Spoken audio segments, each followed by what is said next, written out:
ദൈവവചനം ചലിക്കുന്നത് നിങ്ങൾക്ക് കാണണമോ?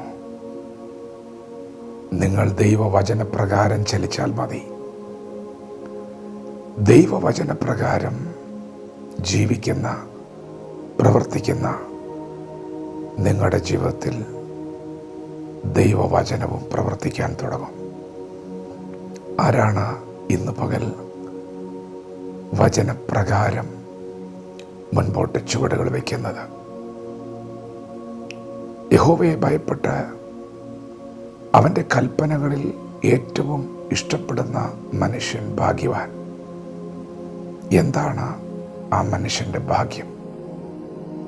വചനമാണ് പറയുന്നത്. യഹോവയെ ഭയപ്പെട്ട് അവൻ്റെ കൽപ്പനകളിൽ ഏറ്റവും ഇഷ്ടപ്പെടുന്ന മനുഷ്യന് ഭാഗ്യം വരും.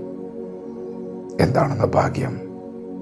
അവൻ്റെ സന്തതി ഭൂമിയിൽ ബലപ്പെട്ടിരിക്കും.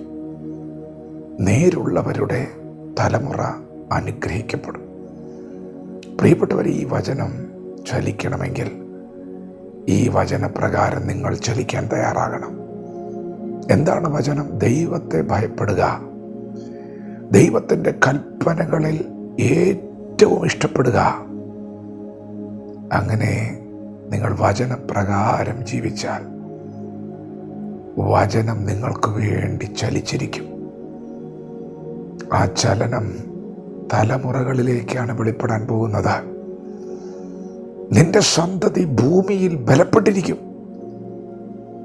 നേരുള്ളവരുടെ തലമുറ അനുഗ്രഹിക്കപ്പെടും. പ്രിയപ്പെട്ടവരെ, വചനപ്രകാരം നിങ്ങൾക്ക് ജീവിക്കാൻ ഇഷ്ടമുണ്ടോ? അങ്ങനെയാണെങ്കിൽ ദൈവവചനം നിങ്ങൾക്ക് വേണ്ടി ചലിക്കുന്ന നിങ്ങൾ കാണും. ഇത് വളരെ ആഴമേറിയ ശക്തമായ ഒരു സന്ദേശമാണ്. വചനം ചലിക്കണമെങ്കിൽ നിങ്ങൾ വചനപ്രകാരം ചലിക്കണം. വചനത്തിൻ്റെ പ്രവൃത്തി കാണണമെങ്കിൽ നിങ്ങൾ വചനപ്രകാരം പ്രവർത്തിക്കുവാൻ തുടങ്ങണം. വചനത്തെ വിശ്വസിക്കണം. വചനത്തിലുള്ള വിശ്വാസത്താൽ പ്രവർത്തിക്കാൻ തുടങ്ങണം. അങ്ങനെയെങ്കിൽ നിശ്ചയമായും ദൈവവചനം ചലിച്ചിരിക്കും. ദൈവവചനത്തോട് പ്രതികരിക്കാം. ദൈവം നമ്മെ ഓരോരുത്തരെയും പകൽ അനുഗ്രഹിക്കുമാറാകട്ടെ. ആമേൻ.